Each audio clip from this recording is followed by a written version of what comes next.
Kaiju number 8 season first episode 7th episode की starting होते हुए दिखाया जाता है जैसा कि हमें पता ही था जो मीना है उसने उस बड़े खोंजू को पूरी तरीके से मार दिया होता है, पर जो उसके अंदर से छोटे खोंजू होते हैं वो चारों तरफ निकल रहे होते हैं और दूसरी तरफ हम तिहारू और इचिकावा को देखते हैं और वहाँ पर उन दोनों का सामना काइजू नंबर 9 से होता है जो कि क्लीनिंग स्क्वाड में ही होता है और वो उस टाइम पर ह्यूमन फॉर्म में होता है अपनी। और दूसरी तरफ हम बाकी के क्लीनिंग स्क्वाड को देखते हैं जिनके पास अभी परमिशन नहीं होती अंदर जाने की, क्योंकि अभी तक जितने भी योजोज और खोंजू थे वो मारे नहीं गए थे और वो वहाँ पर अपने एक नए बंदे के बारे में बात कर रहे होते हैं जो कि वहाँ पर नहीं होता। और दूसरी तरफ हम तिहारू को देखते हैं जो कि उस आदमी से कह रहा होता है कि अभी यहाँ पर काम खत्म नहीं हुआ है तो उन्हें अभी परमिशन नहीं है यहाँ पर आने की। पर तभी हम उस आदमी को देखते हैं जो कि खड़ा होकर वहाँ पर तिहारू के ऊपर एम पॉइंट करता है, पर वहाँ पर जो तिहारू का हार्ट रहता है वो बच जाता है और वो सोचता है कि वो ह्यूमन फॉर्म में इतना अच्छा पॉइंट नहीं कर पा रहा है। और जिसके बाद हम उसे देखते हैं फिर वो अपने काइजू नंबर 9 की फॉर्म में आ जाता है और उसे देखकर वो दोनों वहाँ पर समझ जाते हैं कि यही है वो काइजू जिसका सामना शिनोमिया से हुआ था। और जिसके बाद हम काइजू नंबर 9 को देखते हैं जो कि कह रहा होता है कि उसे अब खाली हाथ नहीं जाना पड़ेगा, जहाँ पर हम इचिकावा को देखते हैं कि वहाँ पर किसी से कांटेक्ट करने की कोशिश कर रहा होता है। पर वहाँ पर जो काइजू नंबर 9 होता है वो बताता है मैं तुम्हारे इन टेक्नोलॉजी की चीज को समझ चुका हूँ और मैंने पूरा एरिया सील कर रखा है, यानी तुम किसी से कांटेक्ट नहीं कर सकते। यहाँ पर हम देखते हैं जो काइजू नंबर 9 होता है फिर वो वहाँ पर इचिकावा और तिहारू के ऊपर हमला करने लगता है। वहाँ पर तिहारू और इचिकावा दोनों इंजर्ड हो जाते हैं, पर जो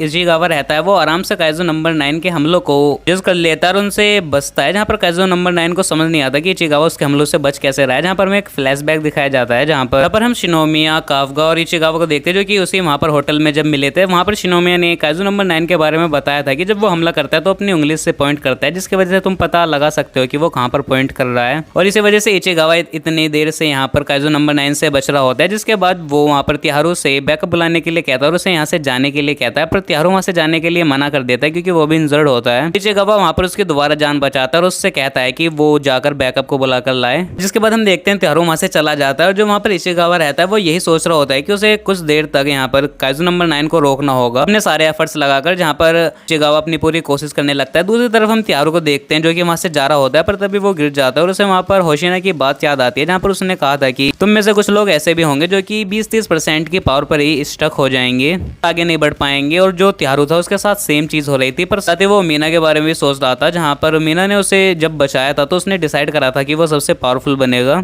पर असल में वो अब आगे नहीं बढ़ पा रहा है। और दूसरी तरफ वो इचिकावा को देखता है जो कि काफी आगे निकल चुका होता है, जहाँ पर हम इचिकावा को देखते हैं जो कि वहाँ पर काइजू नंबर 9 के ऊपर डिफरेंट टाइप के अटैक कर रहा होता है और साथ ही उसके अटैक से बच भी रहा होता है। जहाँ पर जो काइजू नंबर 9 होता है उसे पता चल जाता है, उसे इसके अटैक के बारे में पता है, जहाँ पर वो अपना दूसरा अटैक रेडी करता है, जहाँ पर वो अपने 2 और हाथ निकाल लेता है और उसके ऊपर जैसे हमले करने वाला होता है इतने में तिहारू आकर वहाँ पर इचिकावा को बचा लेता है। वहाँ पर इचिकावा कहने लगता है तुम अभी तक गए क्यों नहीं, जहाँ पर काइजू नंबर 9 कहने लगता है कि तुम्हें क्या लगा तुम यहाँ से जा सकते हो, पर ऐसा नहीं होने वाला। जहाँ पर तिहारू कहने लगता है कि अब तुमने सुन ही लिया है तो चलो इससे मिलकर फाइट करते हैं। और जिसके बाद हम तिहारू को देखते हैं जो कि अपनी एक स्पेशल बुलेट का यूज करता है, जिसकी वजह से जो काइजू नंबर 9 होता है वो डिस्ट्रैक्ट हो जाता है और जो इचिकावा रहता है वो अपनी फुल कॉम्बैट पावर का वहाँ पर यूज करता है और उसके ऊपर अटैक करता है। पर जो वहाँ पर काइजू नंबर 9 रहता है वो और काइजू की बॉडी से खुद को कवर अप कर लेता है और वहाँ पर बच जाता है। जिसके बाद वो इचिकावा की हालत बुरी कर देता है और वहाँ पर फिर होशिना को पता चलता है कि उनका कॉन्टैक्ट वहाँ पर इचिकावा और तिहारू से टूट चुका है और उन्हें पता नहीं है वो कहाँ है। जहाँ पर जो काफगा रहता है वो भी इस बात को सुन लेता है। जिसके बाद हम शिनोमिया को देखते हैं जो कि वहाँ पर काफगा के पास आ जाते हैं और उन दोनों को वहाँ पर पता ही चल जाता है जो काइजू नंबर 9 है वो यहाँ पर आ चुका है। और दूसरी तरफ हम इचिकावा को देखते हैं जिसकी बहुत बुरी हालत हो चुकी होती है और उसका काफी ब्लड लॉस हो चुका होता है, पर फिर भी वहाँ पर लड़ने के लिए तैयार होता है। जहाँ पर काइजू नंबर 9 उसे मारने के लिए उसकी तरफ आता है, पर जो तिहारू रहता है वो फिर काइजू नंबर 9 के ऊपर अटैक करने लगता है। फिर हम देखते हैं जो काइजू नंबर 9 रहता है वो इचिकावा के पास आकर उसे 3-4 बार और शूट करता है। वहाँ पर हम तिहारू को देखते हैं जो कि पूरी तरीके से इंजर्ड हो चुका होता है, पर फिर भी वहाँ पर इचिकावा को बचाने के लिए एक गन को उठाता है, पर वो जो उसकी गन थी वो पूरी तरीके से डैमेज हो चुकी होती है और वहाँ पर जो तिहारू रहता है वो प्रेयर कर रहा होता है कि कोई उन्हें बचाने के लिए यहाँ पर आए। और जिसके बाद हम काइजू नंबर 9 को देखते हैं जो कि वहाँ पर तिहारू को भी मारने के लिए उसके सामने खड़ा होता है, पर इतने में ही हम काइजू नंबर 8 यानी काफगा को देखते हैं जो कि वहाँ पर काइजू नंबर 9 के पीछे आ जाता है और वहाँ पर इसे एक जोरदार पंच करता है और वहाँ पर काइजू नंबर 9 की बुरी हालत कर देता है। जहाँ पर काइजू नंबर 9 को कुछ समझ नहीं आता कि उसके साथ हुआ क्या। जहाँ पर हम देखते हैं काइजू नंबर 9 का जो सिर होता है वो उसकी बॉडी से अलग हो चुका होता है और वहाँ पर काफगा देख लेता है जो इचिकावा है उसकी हालत काफी खराब है। तो वहाँ पर त्यारो देखता है कि एक और ह्यूमन टाइप का काइजू यहाँ पर आ चुका होता है और वो काफी वहाँ पर शौक होता है। और दूसरी तरफ हम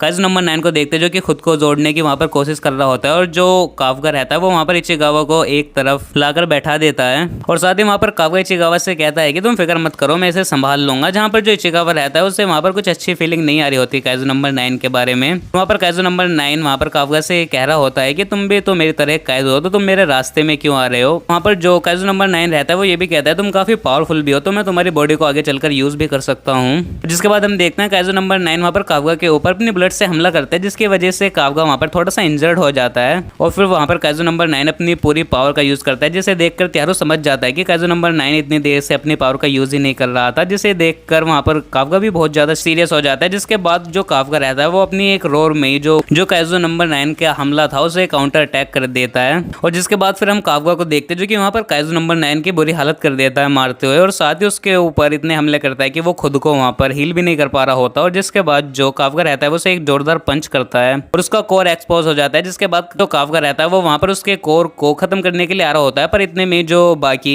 डिफेंस फोर्स के ऑफिसर होते हैं वो वहाँ पर आ जाते हैं और कहने लगते हैं कि हमें काइजू नंबर 8 की तरह यहाँ पर एक काइजू दिख रहा है। और दूसरी तरफ हम शिनोमिया को देखते हैं जो कि वहाँ पर एक खोंजो को मार रही होती है। तो वहाँ पर शिनोमिया उसे मारते हुए सोच रही होती है कि वो दोनों अब कहाँ पर होंगे। जहाँ पर हमें फ्लैशबैक दिखाया जाता है जहाँ पर जो काफका था वो शिनोमिया के पास होता है और वो वहाँ पर डिसाइड करते हैं कि इचिगावा को ढूंढने के लिए काफका जाएगा, जहाँ पर काफका ट्रांसफॉर्म हो जाता है काइजू नंबर 8 में और फिर वो वहाँ से चला जाता है। और शिनोमिया के पास भी मैसेज आता है कि एक एरिया में ह्यूमनॉइड काइजू देखा गया है, जहाँ पर शिनोमिया समझ जाती है वो कोई और नहीं वो काफका ही है। इतने में हम देखते हैं जो काइजू नंबर 9 रहता है वो खुद को वहाँ पर हील कर लेता है और वो समझ जाता है कि वो किस तरह से हमला कर रहा था यानी काफका, और वो वहाँ से फिर भाग जाता है। जो काफका रहता है वो फिर वहाँ से चला जाता है क्योंकि इचिगावा और त्यारो के पास और ऑफिसर आ जाते हैं उन्हें बचाने के लिए। जहाँ पर जो काफका रहता है फिर वो वहाँ से जा रहा होता है, तो तभी हम देखते हैं जो होशिना रहता है वो वहाँ पर काफका के पीछे आ जाता है। जिसके बाद होशिना वहाँ पर काफका के ऊपर हमला करने लगता है, जहाँ पर काफका को होशिना की बात याद आती है कि वो क्लोज अटैक में काफी अच्छा है और ये बात वहाँ पर काफका को दिखाई भी दे रही होती है। जिसके बाद जो होशिना रहता है वो अपने लिमिटर को रिमूव करने की परमिशन मांगता है और जब उसके लिमिटर रिमूव होते हैं तो उसकी जो इनिशियल कॉम्बैक पावर होती है वो 92% होती है। जहाँ पर जो होशिना रहता है वो फिर वहाँ पर सीरियस भी हो जाता है और अपने अटैक मोड में भी आ जाता है वहाँ पर काइजू नंबर 8 को मारने के लिए। और इसी सीन के साथ इस एपिसोड का यहाँ पर एंड हो जाता है। तो आई होप आपको इस एपिसोड की एक्सप्लेनेशन पसंद आई हो। और हाँ, अगर आपको इसके पिछले एपिसोड्स की एक्सप्लेनेशन देखनी हो तो उनकी लिंक भी मैंने इस वीडियो के डिस्क्रिप्शन में दे दिया, आप उन्हें भी कंप्लीट देख सकते हैं। तो इस वीडियो में इतना ही, मैं मिलूँ आपको नई वीडियो में नई एंड में फिर नई वेब सीरीज की एक्सप्लेनेशन के साथ। तब तक के लिए गुड बाय।